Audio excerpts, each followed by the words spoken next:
Why do you need my name? Because you're standing on private property. No, I'm publicly accessible areas, No, surely. this isn't public access. Of course it is, open to the public. No, it's not. Well, you'd have your gates there, wouldn't you, otherwise? This is not. This is our property. Legally, we've got title to. Right, but it's publicly accessible. I can walk in there if I like. You can't. Yes, I can. You can't. Private property. There's signs over says you can't. But I can. It's public. It's open. It's publicly accessible. You don't understand? This is for access. There's a sign that says you're not allowed to access this property. Where's the sign saying I am not allowed to access? Where? Private property, no trespass. Well, I'm not trespassing. If I was walking in there, I'd come down to reception or something like that, wouldn't I? Can I help you then? What would you like to do at reception? When an auditor walks in, the front desk immediately cries trespass, waving a private property sign like it settles everything. But a sign alone can't rewrite access rules. What really counts is how the space is managed. No fences, no lock gates, no guards the door. That means anyone can enter until they're told otherwise. And if a business routinely welcomes guests, deliveries, or clients through its lobby, it can't brand every newcomer an intruder. The auditor pushes back, pointing out the obvious. A true trespasser wouldn't stroll straight down the main hallway to reception. Using the standard entrance route shows respect for property's flow, not defiance of it. That clear distinction turns the accusation on its head. Lawful entry follows the guest path, not the hidden corners where real intruders lurk. Give me a tour. Can you give me a tour around? You can't have a tour around this. It's a private property. Okay, I'm only asking. I'm just. What is your name, please? Do I have to give you my name? If you don't have to. Okay, I'd like to know your I decline to give you. You'd like to come to our property and have a tour, so I'd like you to know your name. Well, maybe if you invited me in for a tour, then maybe I would give you my name. But we don't do tours because this is a private business. Oh, fair enough then. That's fine. That's okay. So I'll stay outside and just do as much video as I can see from here. You're not allowed. I understand you want to do it. Take a drone picture as well. Yes. I get some aerial footage. Yeah. Can't. It's illegal. Illegal. Illegal. Where do you get that from? Where's your license? The UK Civil Aviation Authority doesn't require a license for sub-250G drones flown recreationally or commercially in most open spaces. Rules hinge on a drone's weight and the type of flight. If the auditor launches a DJI Mini or any NR250G model, he's free to operate near factories or similar sites, provided he sticks to basic flight guidelines. Many businesses act as if they own the airspace above their property, but CAA regulations apply everywhere, unless the area sits inside a restricted zone, like an airport or military base. There's no legal ground to force a drone operator to land or stop filming. So if I had a license, it wouldn't be illegal? No. You need to have a license to have a drone. Do I? And then yes, you do. And then you have to have approval to go over private property. Where? I think you're mistaken. No, I'm not mistaken. Well, where are you reading that from? It's illegal. You can't go in a drone. I think you're making. Are you just making that up? I can come to your house, take a drone, and hover over your window. Absolutely can, yeah. No, I can't. Yes, you can. Okay, well, but this isn't a residence, so this isn't a private residence. I mean, obviously there's privacy issues with the house. So I'm just politely warning you that if you, I've already called our security. Oh, right, okay. If you put the drone up, I will call the police and we'll take legal. The drone will absolutely definitely. When it comes to drones, the CAA looks at weight and operation type, not whether you like being filmed. A sub-250G model, such as a DJI Mini, can fly almost anywhere open to the public, even beside industrial sites, as long as basic safety rules are met. Airspace falls under CAA authority. So unless you're in a restricted zone like an airport or military base, no one can legally ground your drone or block your footage. Too often, staff leap to threats and summon police without ever checking the rules. They assume a no-watching attitude or a uniformed officer will trump the pilot's rights. In reality, officers often arrive unprepared, side with the business, and waste time on calls where no law has been broken. Better training on aerial filming laws and clear on-scene practices will prevent these pointless standoffs and keep everyone on the same page. So the reason we've been called is because the facility here, they've called with some concerns of you've been flying a drone, potentially planning to fly a drone over their facility. They've noted obviously the fact that they've got quite flammable materials, machinery and stuff is quite expensive and obviously could cause some damage. They're worried obviously if you were to fly a drone over their property and it was to malfunction for some reason or other, right, then obviously it could cause some serious damage or risk or harm to others. So why is that a police matter? Well, obviously, if you were to cause damage with that intention, that would be a police matter. Intention? I won't intention it to let me drone. I'm not here to cause a bother or fight. I'm just wanting to know what you're doing here and what your intention is. An officer warns that the drone might crash and cause harm, so they argue police need to step in. But imagine risks alone don't make a police matter when no laws are broken and the flight is safe. When the auditor asks why it's a police issue, the officer points to deliberate damage as their concern. Of course, intentional harm is illegal, but there's no sign of that here. Flying a drone by the rules isn't unsafe or suspicious, and using that as a reason for police involvement is just a weak excuse. Obviously, I understand it was something to do with the YouTube channel or something. I explained like that. everything to them, and then they still called the police. So, did they ring 101 or 999? It was 101. Oh, good, thank God for that. It's not an emergency. No. So, okay, so... What is your purpose? Sorry, it's for a YouTube channel, I understand. Yeah, just go around doing, making videos of companies I found interesting. So, yeah, do that really, and fly my drone and get some drone footage and stick it all together. I explained everything to them, and they wouldn't have it. Right, okay. He's just saying you're not, it's illegal. He went and looked at the CAA rules, and he came out saying you can't fly within 50 metres and all this. But I'm assuming that's what you were all planning to do, is obviously within those, outside of that 50 metres, is that no, correct? not at all, because mine's a 249-gram drone, so therefore my drone doesn't fall foul to that rule. An officer insists the auditor must keep his drone at least 50 meters from the factory. The auditor calmly points out that this rule only applies to heavier drones, ones over 250 G.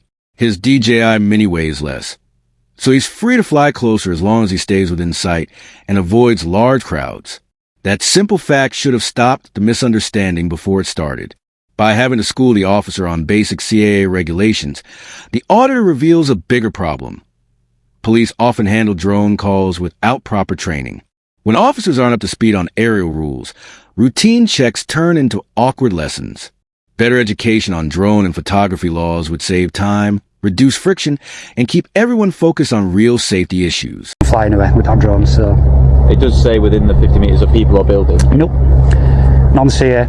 Right. So drones under 250 grams can fly within those. Right, okay. And obviously within that as well, obviously if it's got a camera, I'm assuming you're adhering to obviously GDPR rules and stuff like that as well. I'm exempt to GDPR because I'm not registered on GDPR and I'm not a corporate company. So all mine is citizen journalism and it is just for public interest. So GDPR doesn't apply to me. Officers and businesses often assume that anyone filming in public must obey GDPR. In truth, the UK GDPR and the Data Protection Act 2018 only govern organizations that collect or process personal data, not private individuals capturing images for personal, journalistic, or recreational reasons. If you're recording from a lawful position, whether on foot or from the air with a drone, those rules simply don't apply. This mix-up reveals a serious training gap. Instead of insisting that GDPR covers every person pointing a camera, police should learn to distinguish corporate data collection from personal photography. With the right guidance, they can focus on genuine privacy concerns and stop wasting time on unfounded objections. What drone is it that you fly, sorry? So it's the DJI Mini 3. Right, okay. I'm assuming that is under the... It's a 249-gram drone, yeah. Do you want me to show you? I can show you. Yeah, perfect. Yeah. I'd like to show you. I like to stay within everything I do. I do this all the time, so everything I do is within the bounds of the law. Yeah. So he pulled out the wrong law, unfortunately. There you go, 249 Oh, it grams. says on it. Yeah. Perfect. Yeah. Well, that's right, because they need to keep them under 250. That's the whole idea of that drone, is to get under that 250 gram rule, you see. As I understand it as well, that I know obviously you don't have to do the flight course or flight test that comes with it, but if you are flying it with a camera, you still need to register for an operator ID. Is that the case? I do, yep. Did you know? Did you see that on the? There's a. I'll show you. Yeah, oh, sorry. Yeah, it was on there. I did. Yeah. So you have to have it visible on the drone as well. So if you look, so there's the operator ID. So I won't give you any more than that. You're not allowed to allow me to read it or show it. Have I broken any law? Well, I just wanted to see what it was. It's the operator ID. Yeah, no, but you could identify me through that. Yeah, but that could be a number of letters or something like that. Doesn't matter. It doesn't matter. If I've not broken, to provide me with the operator ID. Do you think I've broken any law? No, but obviously what they're saying here is obviously it's their private property. Yep. You're wanting to fly over their property, aren't you? Yes. Yeah. So obviously to do that, you should identify yourself when asked. No. Not Why is really. that? Why should I? I'm a member of the public in a public area. Why should I identify to someone? Filming over a private land that they've asking. Doesn't matter. Ideally, you respectfully should ask for their. Even after the auditor holds up a Civil Aviation Authority operator ID, exactly the proof required by law, the officer leans in, studying every detail as if it might expose wrongdoing. He already has everything he needs to confirm the flight is valid, yet he won't let it go. When the auditor simply asks whether he's broken any rules, the officer switches the feelings, insisting that filming over private land demands asking permission out of respect. But in unrestricted airspace, respect isn't a legal requirement. There's no rule forcing a pilot to get a business's blessing before taking off. This emotional appeal has no basis in regulation. It's just a way to make a fully compliant operator feel uneasy. Think of it this way. So if I've got a light aircraft or a helicopter and I fly over here, do I have to ring every single company to say I'm flying over your business? No, because that's within over 400 or 400 metres plus, isn't it? A helicopter? Yeah, No but they're chance. not filming as well. I can go 120 metres. Like I said, I'm not here to cause a fight or bother. Yeah, but you're making rules up, so... I'm not making rules up, am I? Right, I think you are. What rules have I made up there, sorry? That I have to seek their permission to fly the drone over their building. It's good to do so, isn't it? Well, Keep that on board. that's- You're a member of the public and their business trying to do their day-to-day work. Yep. Obviously, it would have been nice Right. for you to go and say, can I have this Right. permission? And they'd turn around to you and say, ideally, no, they don't want you here, do they? So reverse to that is, I'm a member of the public trying to do my piece of work. They should just leave me alone. The officer then leans in, defending the staff by saying they're just doing their jobs and that the auditor should have asked nicely before filming. But courtesy can't override clear rules.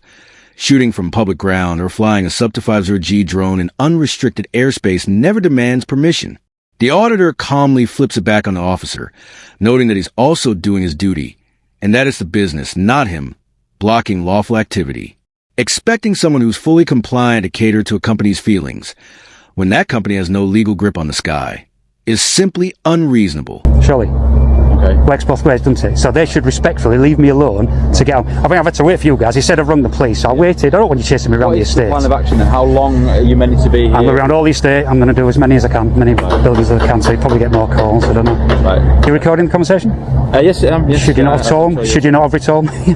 No. Yes, you should. I think it's, yes, it is. It's in your policy to inform them. No, it's not. Yes, it is. It's not. It is. It's in your It's check not. your policy. It's not unexpected when dealing with emergency service that we will be recording. This is not an emergency. This is not an emergency, though, is it? So I'm an emergency service worker, Right. so like I say, I can go to any incident I'm called to and activate my body-worn camera. I don't need to tell you that it's activated. right. What did you mention earlier? GDPR. Yes. How do I know that you was recording? How would I know that I can now Like get hold I of say, that? it's not unexpected when No. dealing with a Wrong. person of the Incorrect, emergency officer. service. Incorrect, I'm I'm not. afraid. You are. I'm not. The officer stance directly flies in the face of College of Policing video guidance, which clearly states that officers must tell someone they're being recorded as soon as it's safe and practical. Instead of admitting his error, he stubbornly insists he was right, even though the auditor holds all the legal cards. When pressed, the auditor fires back. You mentioned GDPR earlier. How would I have known you were recording?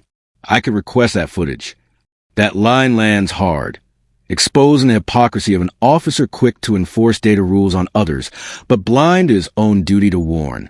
It's a perfect illustration of ego over policy. So if you see the signs on there that they say video Yes. in operation, they've told you they are recording.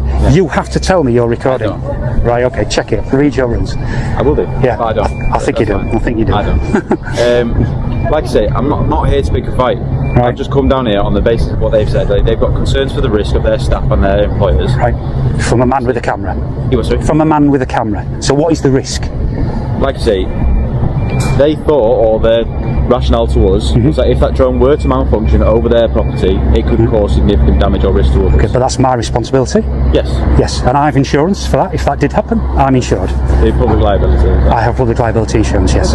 Public liability insurance steps in if a drone mishap injures someone or damages property, covering third-party claims so operators aren't left on the hook. It isn't mandatory for casual flyers, but is highly advisable for commercial or journalistic use. By carrying this coverage, the auditor shows he's serious about safe, responsible drone operations and ready to manage any risks. So I'm fully insured, fully licensed. I do this all the time. I wouldn't do it illegally because that'd be silly. You guys would be arresting me every minute, wouldn't you? You know, so Okay. I do it all legally. I've got to mention that thin blue alarm badge as well. I've got to mention the thin blue alarm badge. That is not standard uniform, Okay. so that shouldn't be on there. That's offensive for me. Why is it offensive? Because that's about the officers that have fallen in the line of duty, and more private citizens are being killed by officers than have fallen in the line of duty, and you can check those statistics. So that is offensive and it should be removed. Could you remove that? No. Okay. So that is not standard uniform. Answer me that one. It's a charitable organisation. Is it standard It's showing uniform? My respect to other officers. Is it standard uniform? It's not issued to me by the police now. Thank you. Shouldn't be on there then. I'm offended by that. Please remove it. The thin blue line patch began as a way for officers to honor fallen colleagues and show unity within the force. Over time, however, its meaning has fractured. Some see it as a badge of pride, while others feel it creates a barrier, an us versus them divide between police and the communities they serve. Critics argue the symbol can slip into a shield against accountability, used by those who resist scrutiny or question public oversight. Recognizing this risk, several police departments have banned the patch, noting that true neutrality and approachability depend on putting community trust ahead of any emblem. Can I ask, obviously, why you're trying to hide your identity and you're not willing to give me any of your personal details? All my videos are faceless, so I always keep it like this, so faceless. He comes out with his camera, he's videoing me. Right. So I don't want him knowing who I am. Your van pulls up with his shiny windows, if I'm videoing that, it could capture my face. So it just saves me having to load to give me your details, like it's for no reason other than we log it down, and then obviously if in future we can contact you rather than having to appear in place, we can give you a call for all I know. No, I'll decline that request, so yeah, I haven't broken any laws, so I don't need to, do I really? So, like I say, as long as you're fine and happy that you're not going to cause any further injury, then absolutely, yeah. you'll be fine. Like yeah. You're not technically committing any offences as it stands at the moment, but just, like I say, just be respectful of others as much as you can. But they have to respect, it works both ways, they have to respect what I'm here to do. Done to you, oh, he's not being bad, don't get me wrong, he's not being bad, but what I'm saying is that I'm here to do what I'm here to do. He needs to respect that of me. He can't understand that I'm allowed, as you know, to video anything I can see on my hands from a public area. I am allowed to fly my drone over. The CAA regulates the airspace. It is not a no-fly zone, so I can fly here. It's not a problem. I'm liable for any issues if it falls out the sky. I have insurance, etc. You know, so I'm totally legal what I'm doing. I'll go speak with my colleagues. Yeah, please do. Yeah, absolutely. Now that the officer has finally stepped away, we bring this episode to a close. The biggest takeaway? How quickly bad information spread. Instead of checking drone and filming rules, the front desk phoned the police, assuming they'd enforce laws that don't exist.